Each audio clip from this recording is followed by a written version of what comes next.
기도하겠습니다. 참 좋으신 하나님 감사합니다. 오늘도 이렇게 모아서 강의 시간에 주께서 성령께서 인도하시고 우리에게 지혜를 주시고 하나님의 깊은 말씀을 우리가 온전히 깨닫고 이해할 수 있고 아버지 알 수 있는 또 하나님을 아는 지식으로서 우리가 풍성히 될 수 있도록 은혜 베풀어 주옵소서.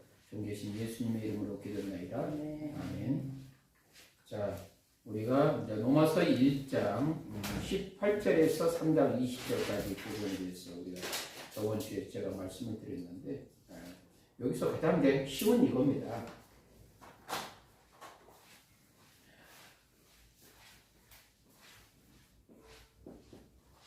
로마서 1장 이제 1절에서 17절까지 부분과 그리고 오늘 하는 로마서 1장 18절에서 3장 20절까지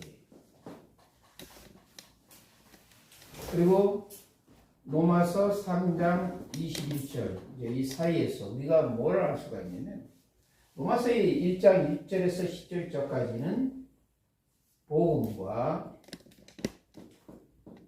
바로 하나님의 의에 대해서 이야기하고 있습니다. 하나님의 의에 대해서.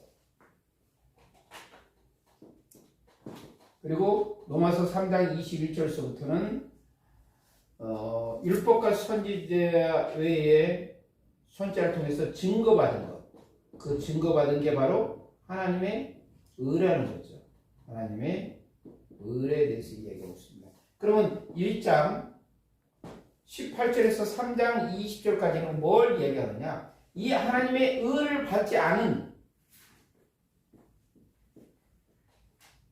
경우에 어떠한 삶의 자리에서 문제가 발생이 되는가? 그것을 여기서 언급을 하고 있어요.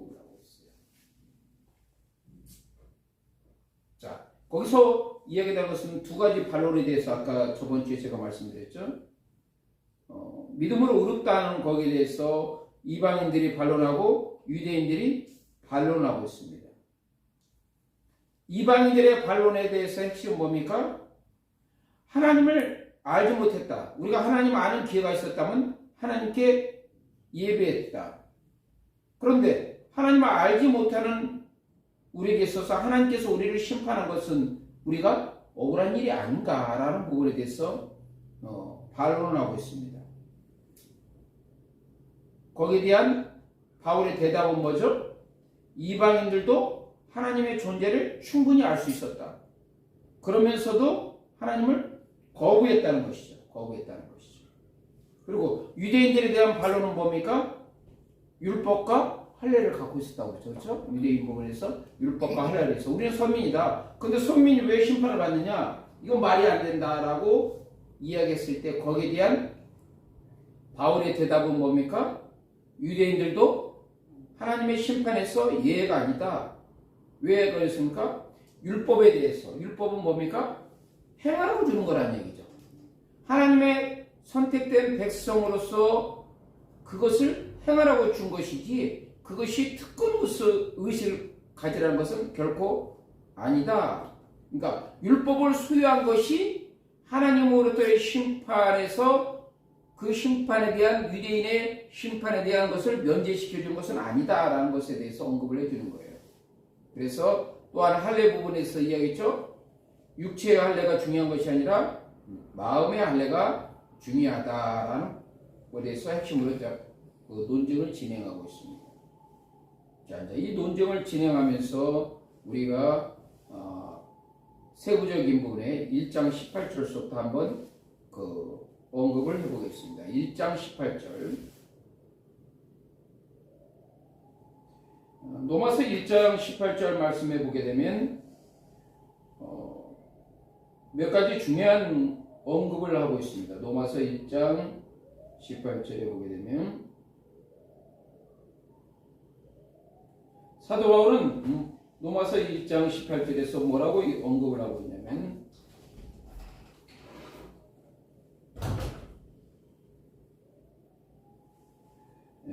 하나님의 진노가 불의로 진리를 막는 사람들의 모든 경건치 않음과 불의에 대해서 하늘로 쫓아 나타난다라고 언급을 하고 있습니다.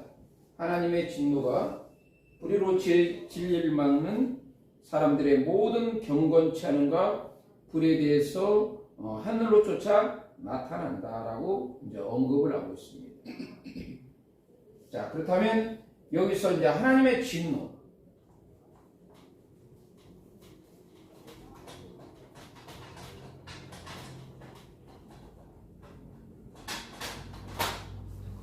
저쪽에 떨어졌어. 안 남은 곳 볼펜 하나 더 펜 그 옆에 더 있어요. 예. 자, 하나님의 우선 진노에 대해서 우리가 한번 생각을 해봅시다. 하나님의 진노에 대해서. 하나님의 진노. 하나님의 진노가 불의로 진리를 막는 사람들의 모든 경건치 않음과 불에 대해서 하늘로 쫓아 나타난다고 그랬습니다. 하나님의 진노.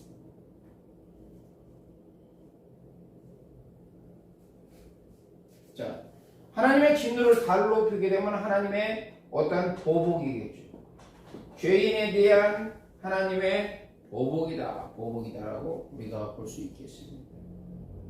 자, 그렇다면 이 하나님의 진노는 뭡니까?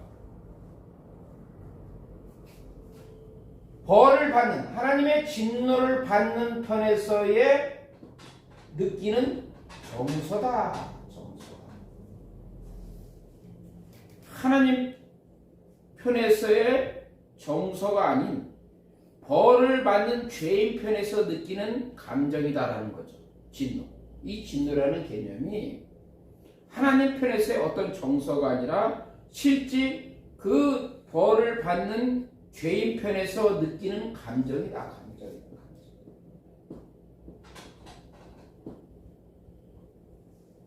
우리가 그것을 알아야 됩니다.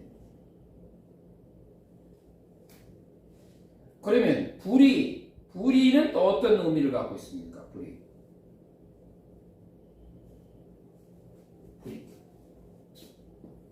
여기서 나오는 이 불의의 뜻.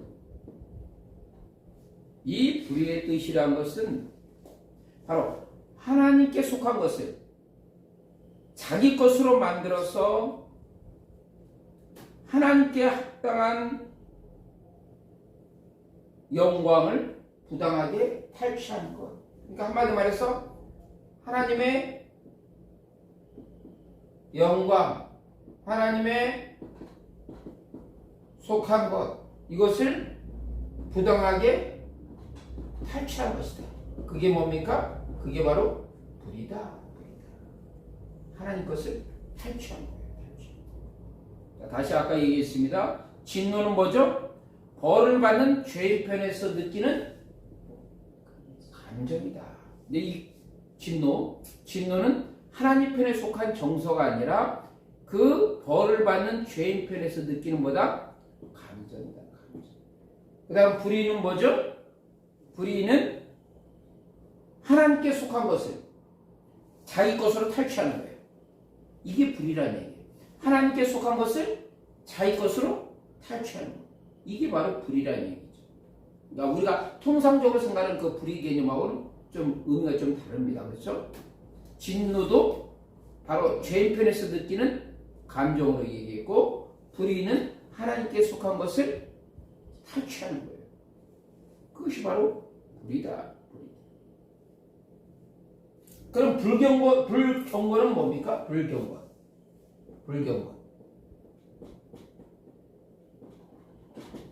하나님을 모독하는 거다. 모독하는 거다.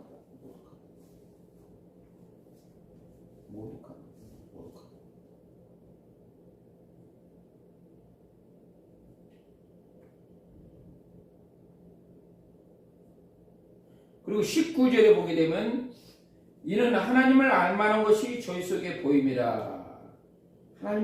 하나님께서 이를 저에게 보이셨다. 자, 하나님을 알만한 것은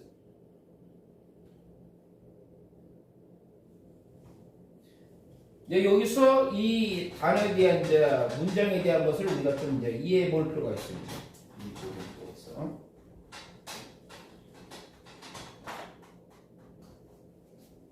하나님을 알만한 것.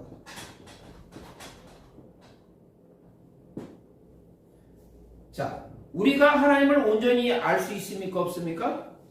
없죠.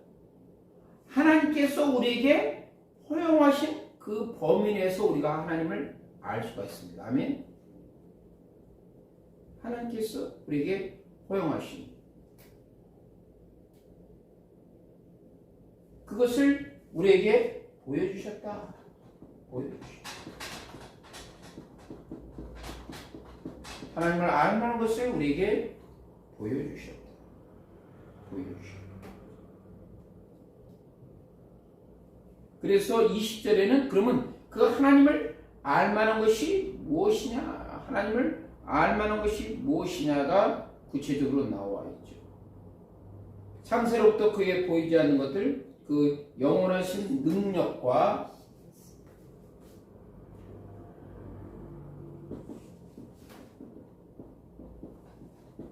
그리고 신성, 영원한 능력과 신성이 어디서 나타납니까? 그분이 창조하신 만물을 통해서 보여주셨다. 그러니까 하나님의 영원하신 그러한 능력 공헌을 우리 인생에게 모든 것을 보여주는 것이 아니라 창조물을 통해서 제한되게 우리에게 보여주셨다. 보여주셨다. 제한되게 보여주셨다. 그런데 이렇게 보여주심에도 불구하고 그럼에도 불구하고 21절에 죄인은 어떻습니까?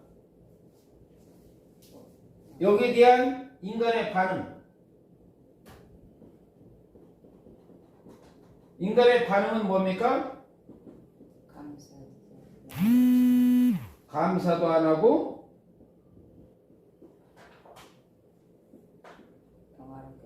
영화롭게도 안 했다는 얘기죠. 그러니까 하나님께서 이런 것을 보여주실 때 마땅히 우리 인간이 하나님 앞에 드려야 될 애티튜드, 태도는 감사와 하나님을 영화롭게 하는 거라는 거죠. 그런데 그렇게 하지 않냐고 어떻습니까? 허망해지고 미련한 마음으로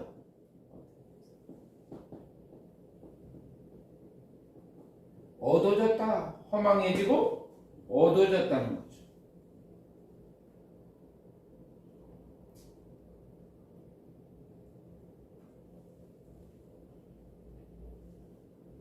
그러면서 22절에 뭐가 있습니까? 스스로 지혜 있다 하는 거죠. 자, 여기서 이제 우리가 또 한번 좀 생각해 볼 필요가 있습니다. 스스로 지혜롭다.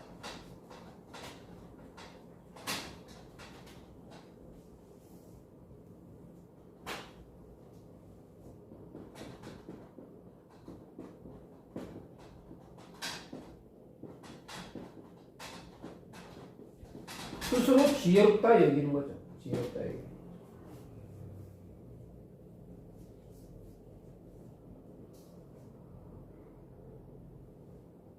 근데 이 지혜롭다 여기는 것들은 대체적으로 보니까 어떠한 스스로 대단하다고 생각하는 철학자들이 있죠. 그러니까 이들이 스스로 지혜롭다 생각하는 거죠. 그런데 이 지혜롭다 이 생각하는 것 자체가 뭔가 대단한 것이 아니라 하나님 편에 봤을 때 그것은 빈약한 추론이다. 빈약한 추론이다. 이 빈약한 추론을 가지고 하나님에 대한 태도는 뭡니까? 하나님을 자기의 낮은 수준으로 격화시키는 거죠. 하나님을 높이는 게 아니라 자기 레벨에서 하나님을 격화시켜버린 거죠.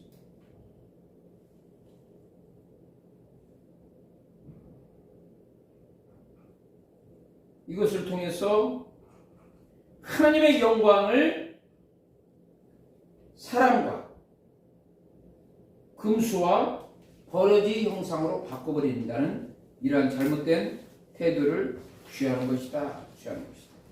그것이 18절서부터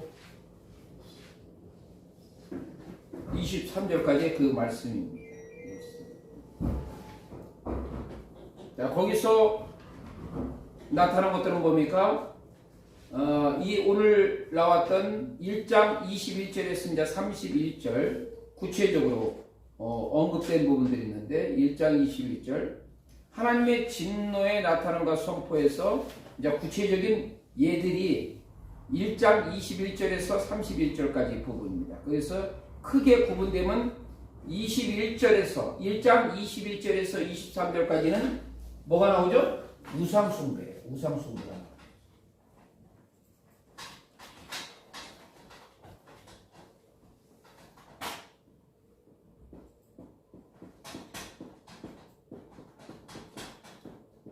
우상숭배가 나오고 그리고 24절에서 27절까지는 뭐가 나옵니까?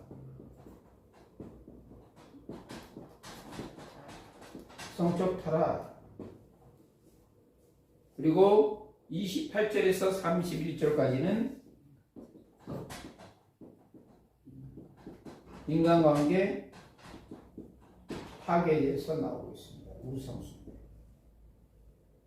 첫 번째 이제 우상숭배에 대해서 이제 우리가 이제 살펴볼 필요가 있는데요. 우상숭배에 대해서 우리가 좀 살펴볼 필요가 있습니다.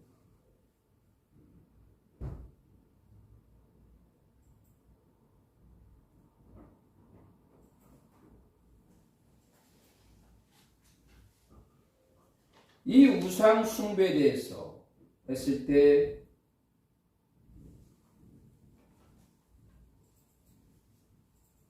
하나님에 대해서 그러니까 인간이 어떤 자기 수준으로서 하나님을 격화시키고 낮추다 보니까 스스로 하나님을 하나님으로 대해서 인정하지 않고 우상을 섬긴다. 우상을 섬긴다. 하나님께서 하신 모든 창조 세계에서 그 지으신 창조주 하나님에 대해서 하나님으로서 인정하지 않고 헛된 우상을 만들고 그것이 마치 하나님으로서 여기는 그러한 악행을 범하는 거죠. 자, 하나님께서 이스라엘 백성들을 애굽 400년 이 종살이에서 해방시키셨어요. 그리고 출애굽시켰습니다. 가로막이는 홍해를 열어주시고 인도하셨습니다. 그런데 그들이 정작 시내산에서 하나님의 말씀, 언약 커비넌트를 받았을 때 그 자리에서 모세가 하나님과의 그러한 만남을 위해서 시내산 정상으로 올라가는 그 사이에 그들은 뭘 만들었습니까? 금송아지를 만들었어요. 그 자세가 뭐예요? 그 자세. 왜 그들이 금송아지를? 그들은 하나님에 대해서 하나님으로 인정하지 않았다는 얘기죠.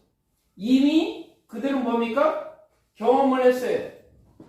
그렇죠?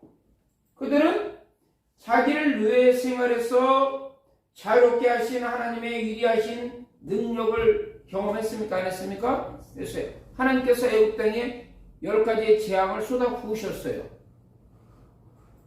바로한테도 보이셨고 이스라엘 백성들에서 그것을 확진시켜 줬어요.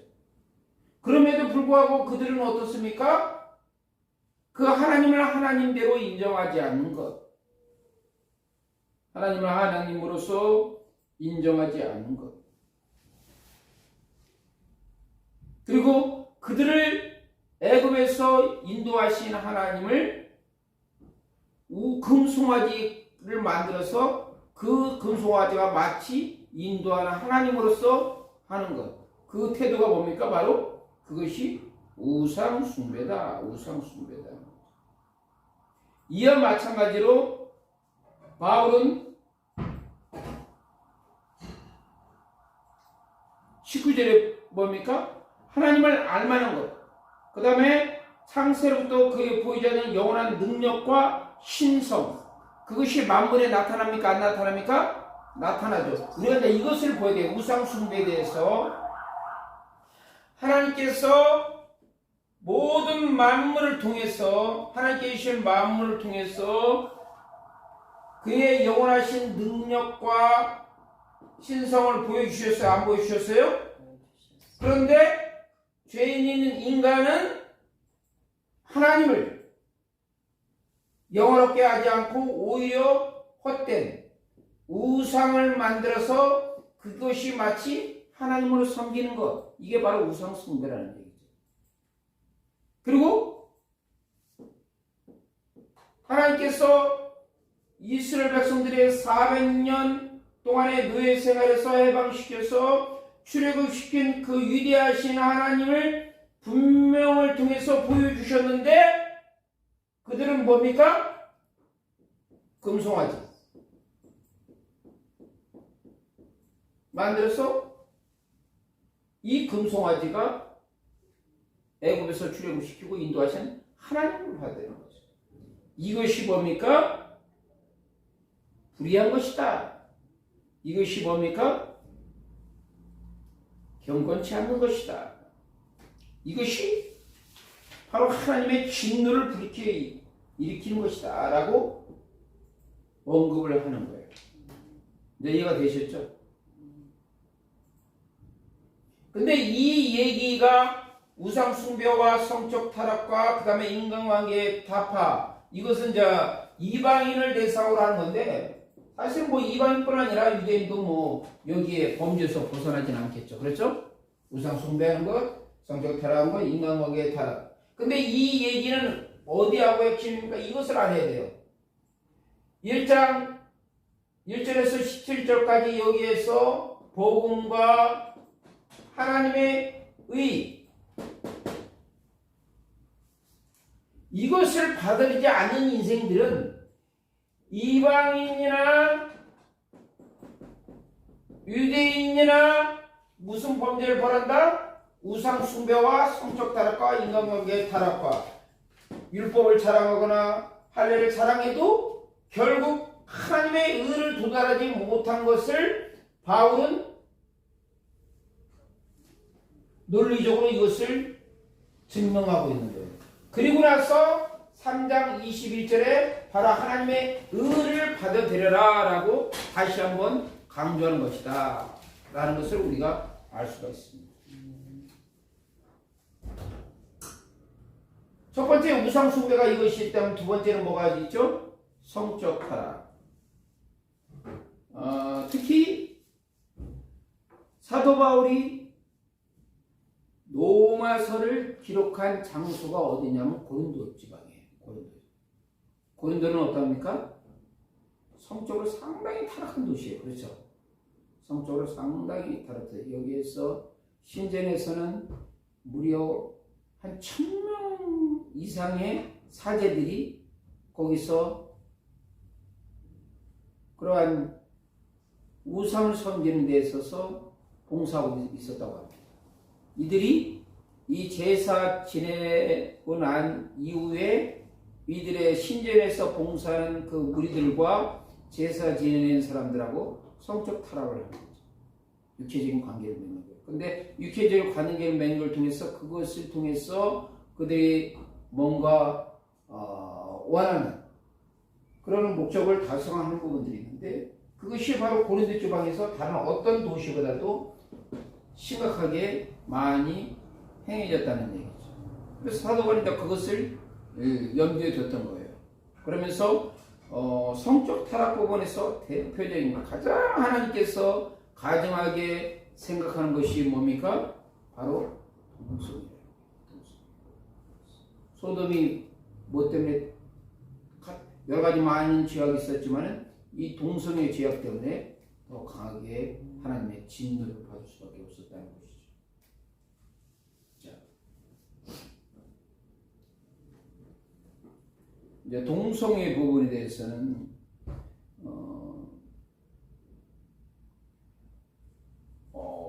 이스라엘 백성들이 출애굽하고 나서 가나안 땅에 들어갔을 때 그 가나안 족속 통해서 많이 우상 문화도 받은 것뿐 아니라 성적으로 많이 타락을 했어요. 특히 그 당시에 가나안 지방에 많이 성행했던 것이 동성애였어요. 그 동성애 부분에서 많이 그 부분이 이루어졌던 것들이죠.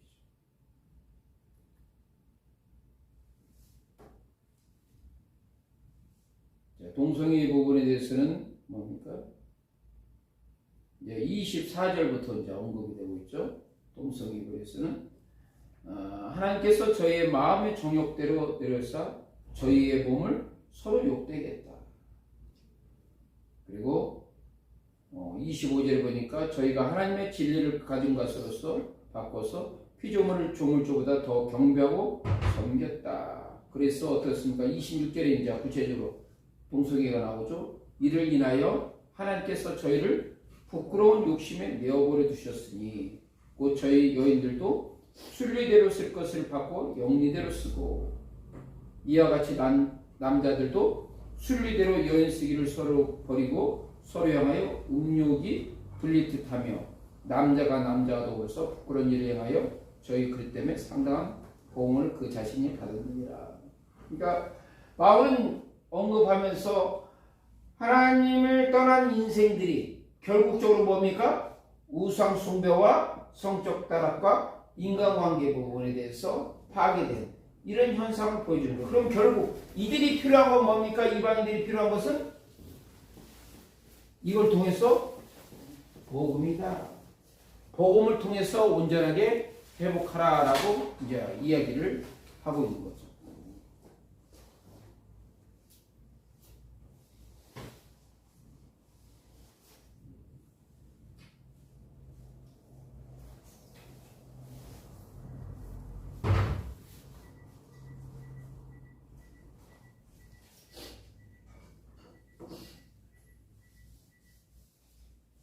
자, 이제 여기서 이제 우리가 알 수 있는 것은 무엇입니까? 바로 이 복음을 거부하는 죄인들의 삶은 우상 숭배와 성적 타락과 인간관계 파괴에 들어갈 수밖에 없다. 그리고 바로 그들에 있어서 생활의 라이프 스타일은 뭡니까?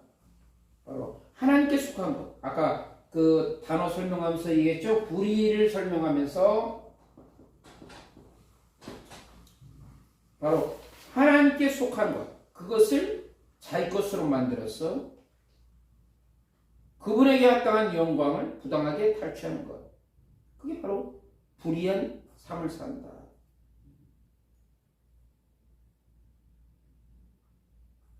그것이 바로 하나님으로부터 정죄를 받을 수밖에 없다. 그리고 하나님께서 모든 만드신 창조물 중에서 하나님을 알 수 있는 그것을 분명히 보여주셨는데 하나님을 떠난 인생들은 뭡니까? 하나님을 영화롭게 하지 않는다. 감사하지 않는다. 그리고 뭡니까? 자기 수준에서 하나님을 격화시킨다. 그러니 어떻습니까? 인생들은 바로 허망한 인생이다 라는 부분에 대해서 언급을 하고 있습니다. 오늘은 여기까지 하겠습니다. 기도하겠습니다. 참 주신 하나님 감사합니다. 오늘도 우리에 있어서 하나님을 떠난 인생이 우리에게 하나님을 저버리고 스스로 하나님의 영광을 탈취하는 어리석음을 장애했는데 우리가 온전하게 복음을 받아들이고 오직 복음을 인정하는 믿음의 백성 될 수 있도록 인도해 주시옵소서. 주님 계신 예수 그리스도의 이름으로 기도드립니다. 아멘.